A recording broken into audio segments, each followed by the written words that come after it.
ರಾಜ್ಯದ ಇಡೀ ಹಿಂದೂ ಸಮಾಜ ಅತ್ಯಂತ ಶ್ರದ್ಧಾಭಕ್ತಿಗಳಿಂದ ನಡ್ಕೊಳ್ಳುವಂತ ಒಂದು ಪುಣ್ಯಕ್ಷೇತ್ರ ಇದೆ. ಬಹುಶಃ ನಮ್ಮ ರಾಜ್ಯದ ಎಲ್ಲರ ಮನೆಗಳಲ್ಲಿ ಧರ್ಮಸ್ಥಳದ ಫೋಟೋ ಇದೆ. ಧರ್ಮಸ್ಥಳವನ್ನು ಆರಾಧಿಸಿಕೊಂಡು ಬರ್ತಾ ಇರುವಂತ ಸಾವಿರಾರು ಲಕ್ಷಾಂತರ ಕುಟುಂಬಗಳು ವರ್ಷಕ್ಕೆ ಒಂದು ಬಾರಿ ಆದರೂ ಕೂಡ ಧರ್ಮಸ್ಥಳಕ್ಕೆ ಹೋಗಿ ಬರುವಂತ ಒಂದು ಪರಂಪರೆಯನ್ನ ಇಟ್ಕೊಂಡಿದ್ದಾರೆ. ಎಲ್ಲರ ಮನೆಗಳಲ್ಲಿ ಧರ್ಮಸ್ಥಳದ ಬಗ್ಗೆ ಅದರದೇ ಆದಂತ ಒಂದು ನಂಬಿಕೆ, ಅದರದೇ ಆದಂತ ಒಂದು ಶ್ರದ್ಧೆ ಇದ್ದೇ ಇದೆ. ಬಹುಶಃ ನಮ್ಮ ಅಜ್ಜನ ಕಾಲದಿಂದ ನಾವೆಲ್ಲರೂ ಕೂಡ ನನಗೆ ಗೊತ್ತಿದ್ದಂತೆ ಧರ್ಮಸ್ಥಳವನ್ನ ನಾವು ನೋಡ್ಕೊಂಡು ಬಂತಾ ಇರುವಂತವ್ರು. ಇವತ್ತು ಧರ್ಮಸ್ಥಳಕ್ಕೆ ಬೇರೆ ಬೇರೆ ಜಿಲ್ಲೆಗಳಿಂದ ಪಾದಯಾತ್ರೆಗಳನ್ನು ಬರುವಂತ ಜನ ಭಕ್ತರು, ಈ ರೀತಿ ಅದಕ್ಕೆ ಅದರದೇ ಆದಂತಹ ಪಾವಿತ್ರತೆ ಮತ್ತು ಧರ್ಮಸ್ಥಳದ ಬಗ್ಗೆ ಭಕ್ತಿಯಿಂದ ಕೇಳಿಕೊಂಡ್ರೆ ಎಲ್ಲದನ್ನೂ ಕೂಡ ಅನುಗ್ರಹಿಸುತ್ತೆ ಎನ್ನುವಂತ ನಂಬಿಕೆ ಇವತ್ತಿಗೂ ಕೂಡ ನಮ್ಮೆಲ್ಲರ ಮನೆಗಳಲ್ಲಿ ಇದೆ. ಇವತ್ತು ಆ ಧರ್ಮಸ್ಥಳ ಪುಣ್ಯಕ್ಷೇತ್ರ, ಧರ್ಮಸ್ಥಳ ಪ್ರಮಾಣ ಕ್ಷೇತ್ರ, ಮಾತನಾಡುವ ಮಂಜುನಾಥ ಅನ್ನುವಂತ ಹೆಸರಿನಿಂದ ಪ್ರಸಿದ್ಧ ಆಗಿರುವಂತ ಧರ್ಮಸ್ಥಳದ ಬಗ್ಗೆ ಕೆಲವು ತಿಂಗಳುಗಳಿಂದ ಬಹಳ ದೊಡ್ಡ ಪ್ರಮಾಣದಲ್ಲಿ ಒಂದು ಅಪಪ್ರಚಾರವನ್ನು ಮಾಡುವಂತ ಒಂದು ಹುನ್ನಾರ ನಡೀತಾ ಇದೆ.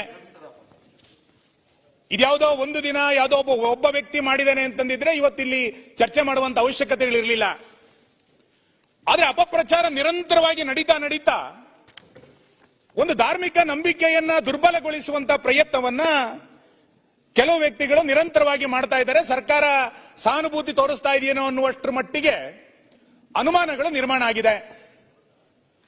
ನಾನು ಧರ್ಮಸ್ಥಳದ ಪರಿಸರದಲ್ಲಿ ಆ ಸೌಜನ್ಯ ಅನ್ನುವಂತ ಹೆಣ್ಣು ಮಗಳ ಸಾವೇನಾಯಿತು, ಅದಕ್ಕೆ ನ್ಯಾಯ ಒದಗಿಸಬೇಕು ಅನ್ನೋದ್ರ ಬಗ್ಗೆ ನಮ್ದು ಯಾರ್ದು ಕೂಡ ಬಿಜೆಪಿಯ ಕಡೆಯಿಂದ ಅಭ್ಯಂತರಗಳಿಲ್ಲ. ಆ ಹೆಣ್ಣು ಮಗಳಿಗೆ ನ್ಯಾಯ ಸಿಗಲೇಬೇಕು. ಅದಕ್ಕೆ ಇನ್ಯಾವುದಾದ್ರು ತನಿಖೆಯನ್ನು ತೆಗೆದುಕೊಂಡು ಬಂದು ಆ ಹೆಣ್ಣು ಮಗಳಿಗೆ, ಆ ಕುಟುಂಬಕ್ಕೆ ನ್ಯಾಯ ಕೊಡ್ಲಿಕ್ಕೆ ಬೇಕಾದಂತ ಎಲ್ಲ ಪ್ರಕ್ರಿಯೆಯನ್ನ ನಾವೆಲ್ಲರೂ ಕೂಡ ಒಟ್ಟಾಗಿ ಸೇರಿ ಮಾಡೋಣ. ಅದ್ರ ಬಗ್ಗೆ ಭಿನ್ನಾಭಿಪ್ರಾಯಗಳಿಲ್ಲ. ಅದಕ್ಕೆ ಹಿಂದೆ ಸಿಬಿಐ ತನಿಖೆ ಆಗಿತ್ತು, ಕೋರ್ಟ್ ತೀರ್ಪುಗಳೇನು ಬಂದಿತ್ತು, ನಾನು ಚರ್ಚೆ ಮಾಡ್ಲಿಕ್ಕೆ ಹೋಗೋದಿಲ್ಲ. ಆದ್ರೆ ಅಭಿವ್ಯಕ್ತಿ ಸ್ವಾತಂತ್ರ್ಯ ಅನ್ನುವಂತ ಹೆಸರಿನಡಿನಲ್ಲಿ ಧಾರ್ಮಿಕ ನಂಬಿಕೆಯ ಹರಣವನ್ನ ಮಾಡುವಂತ ಪ್ರಕ್ರಿಯೆಗಳು ನಿರಂತರವಾಗಿ ನಡೀತಾ ಇದೆ.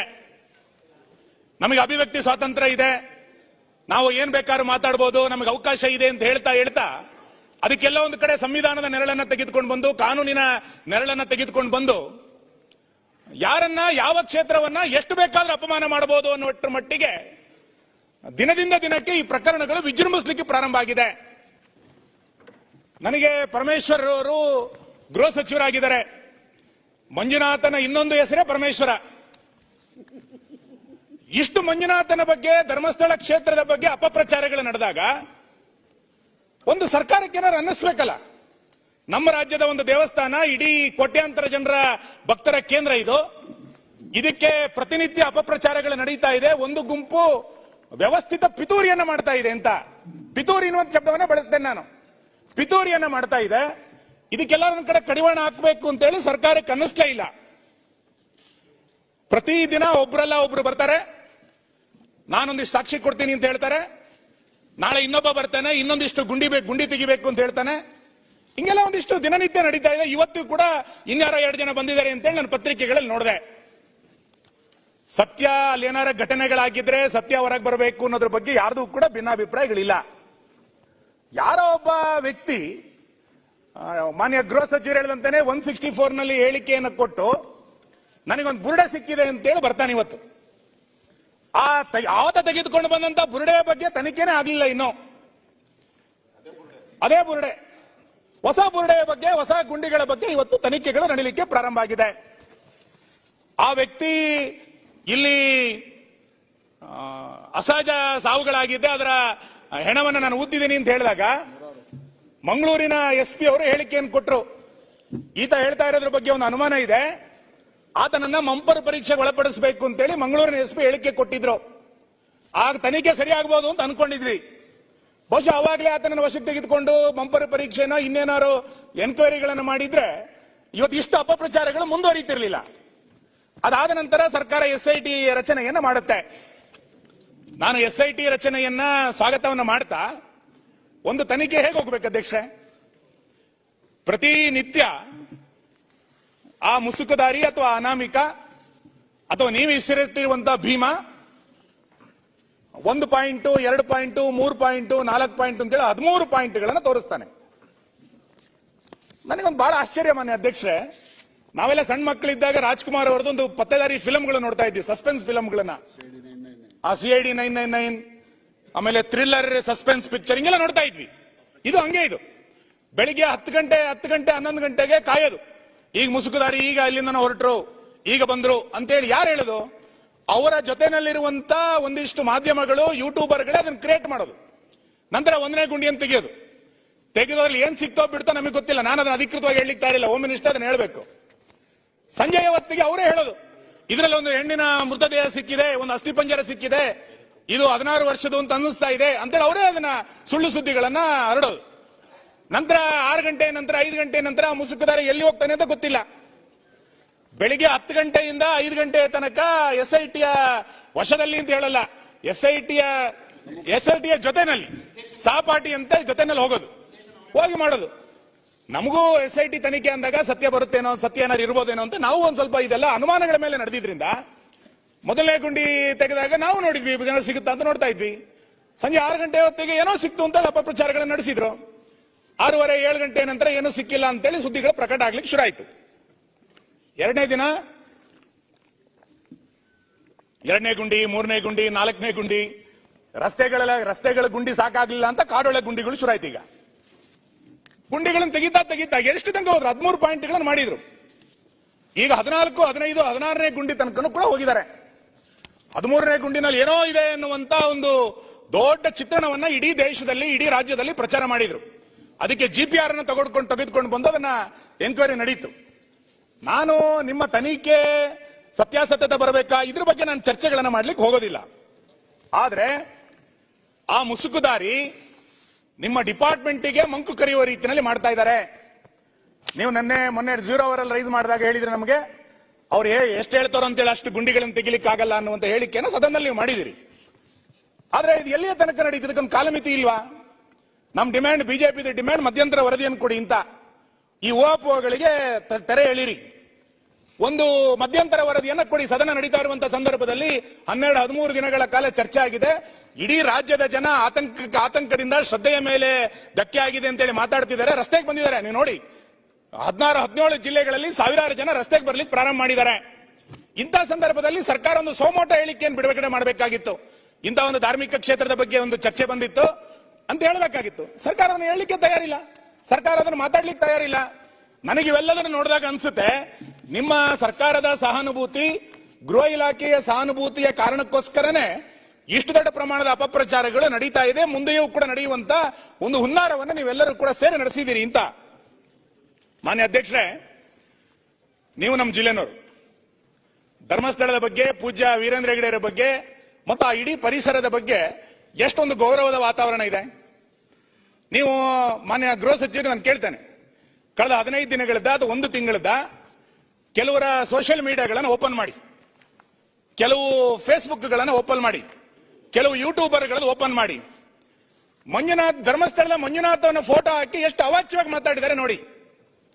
ಹಿಂದೂ ಧರ್ಮ, ಹಿಂದುತ್ವ ಮತ್ತು ಆ ಕುಟುಂಬವನ್ನ ಉದ್ದೇಶಿಸಿ ಎಷ್ಟು ಕೀಳಾಗಿ ಆ ಕ್ಷೇತ್ರದ ಬಗ್ಗೆ ಅವೇಳನಕಾರಿಯಾದಂತಹ ಮಾತುಗಳನ್ನು ಹೇಳಿದ್ದಾರೆ ಅಂತ ನೀವು ನೋಡಿ. ನಾನು ತುಂಬಾ ಉಲ್ಲೇಖ ಮಾಡ್ಲಿಕ್ಕೆ ಹೋಗಲ್ಲ. ಅವತ್ತು ಕೆಜೆಹಳ್ಳಿ ಡಿಜೆಹಳ್ಳಿನಲ್ಲಿ ಒಂದು ಗಲಾಟೆ ಆಯಿತು. ನಮ್ಮ ಸರ್ಕಾರ ಇದ್ದಾಗ ಸಿದ್ದರಾಮಯ್ಯ ಇಲ್ಲಿ ಕೂತ್ ಭಾಷಣ ಮಾಡಿದ್ದು ನಾನು ಇಲ್ಲಿ ತಗೊಂಡ್ಬಂದಿದ್ದೀನಿ, ಆ ಡಾಕ್ಯುಮೆಂಟ್ಸ್ ನನ್ನ ಹತ್ರ ಇದೆ.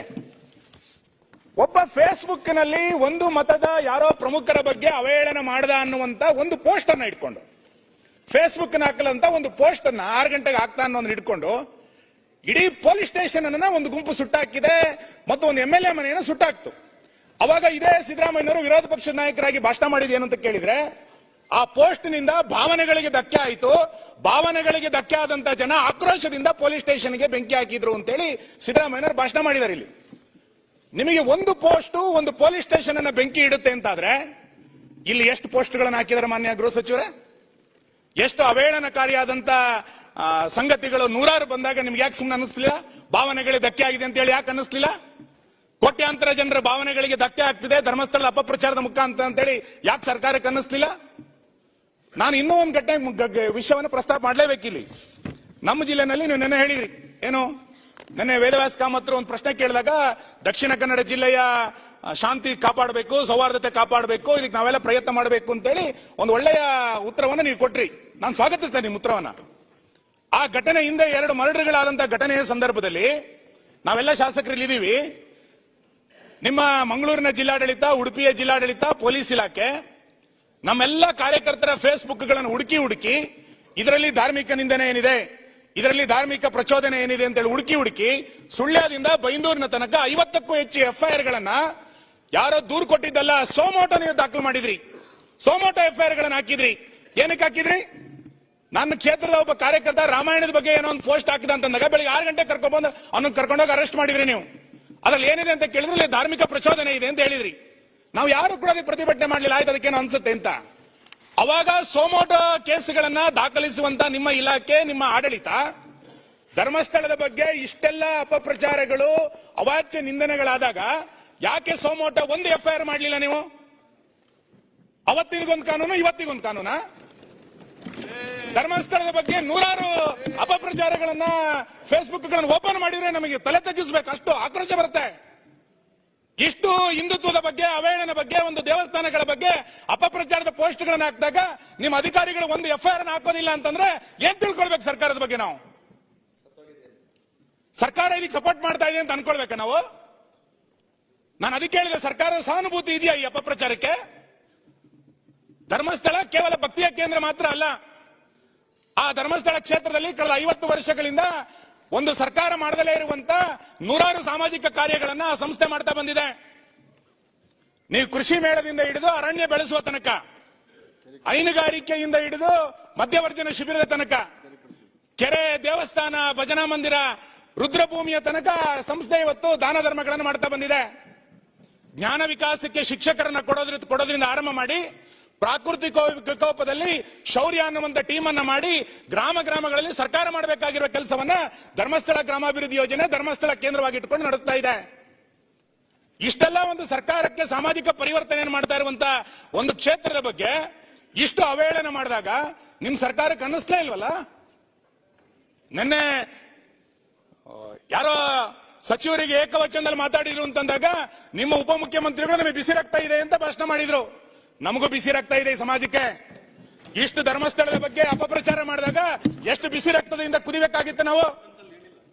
ಕೆಜಿಹಳ್ಳಿ ಘಟನೆಯಲ್ಲಿ ಒಂದು ಪೋಸ್ಟ್ ನಲ್ಲಿ ನೀವು ಬೆಂಕಿ ಹಾಕಿದಾಗ ಭಾವನೆಗಳಿಗೆ ಧಕ್ಕೆ ಆಯ್ತು ಅಂತ ಹೇಳಿ ಭಾಷಣ ಮಾಡಿರುವಂತ ಅವತ್ತಿನ ವಿರೋಧ ಪಕ್ಷದ ನಾಯಕರು ಇವತ್ತು ಮುಖ್ಯಮಂತ್ರಿ ಆಗಿ ಸಾವಿರಾರು ಪೋಸ್ಟ್ಗಳಾದಾಗ ನಿಮಗೆ ಭಾವನೆ ಧಕ್ಕೆ ಆಯ್ತು ಅಂತ ಅನ್ನಿಸ್ತಿಲ್ವಾ? ನಾನು ಮಾನ್ಯ ಅಧ್ಯಕ್ಷರೇ, ಮಾನ್ಯ ಗೃಹ ಸಚಿವರು ಹೇಳ್ತಾ ಇದ್ದೀನಿ, ಜನ ರಸ್ತೆಗೆ ಇಳಿದಿದ್ದಾರೆ ಇವತ್ತು. ಎಲ್ಲಿಯ ತನಕ 13 ಗುಂಡಿ 14 ಗುಂಡಿ ಬಿಡಿ, ಧರ್ಮಸ್ಥಳದ ಒಳಗಿರುವಂತ ಬಾಹುಬಲಿ ಬೆಟ್ಟದ ಬುಡಕ್ಕೆ ಕೈ ಹಾಕಿದ್ರಿ ನೀವು. ಬಾಹುಬಲಿ ಬುಡಕ್ಕೆ ಕೈ ಹಾಕಿರುವಂತ ನಿಮಗೆ ಸರ್ಕಾರದ ಬುಡಕ್ಕೂ ಕೂಡ ಇದು ಬರುತ್ತೆ ಅನ್ನೋ ನೆನಪಿರ್ಲಿ. ಸರ್ಕಾರದ ಬುಡಕ್ಕೂ ಬರುತ್ತಿದ್ದು ಅಷ್ಟು ಸುಲಭವಾಗಿ ತಪ್ಪಿಸ್ಕೊಳ್ಳಿಕ್ ಆಗಲ್ಲ ನೀವು. ನಮಗೆ ಬಹಳ ಆಶ್ಚರ್ಯ, ಪತ್ರಿಕೆಗಳಲ್ಲಿ ವರದಿ ಆಗ್ತಾ ಇರುವಂತದ್ದು,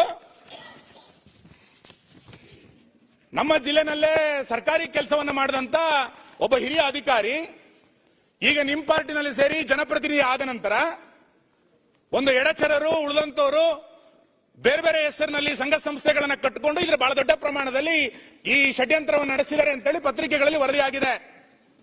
ನಮಗೆ ಬಹಳ ಆಶ್ಚರ್ಯ ಆಗೋದು, ಆಯ್ತಪ್ಪ ಅಲ್ಲಿರುವಂತ ಯಾರೋ ಯುವಕರು ಇದಕ್ಕೆ ಮಾಡ್ತಿದ್ದಾರೆ, ಆಯ್ತು ಮಾಡಿ. ಧರ್ಮಸ್ಥಳದಲ್ಲಿ ಉಜಿರೆನಲ್ಲಿ ಯಾವುದೋ ಇದನ್ನ ಪ್ರತಿರೋಧವನ್ನ ಅಲ್ಲಿ ಸ್ಥಳೀಯರು ವ್ಯಕ್ತ ಮಾಡಿದಾಗ SDPI ಏನ್ ಸಂಬಂಧ ಸ್ವಾಮಿ?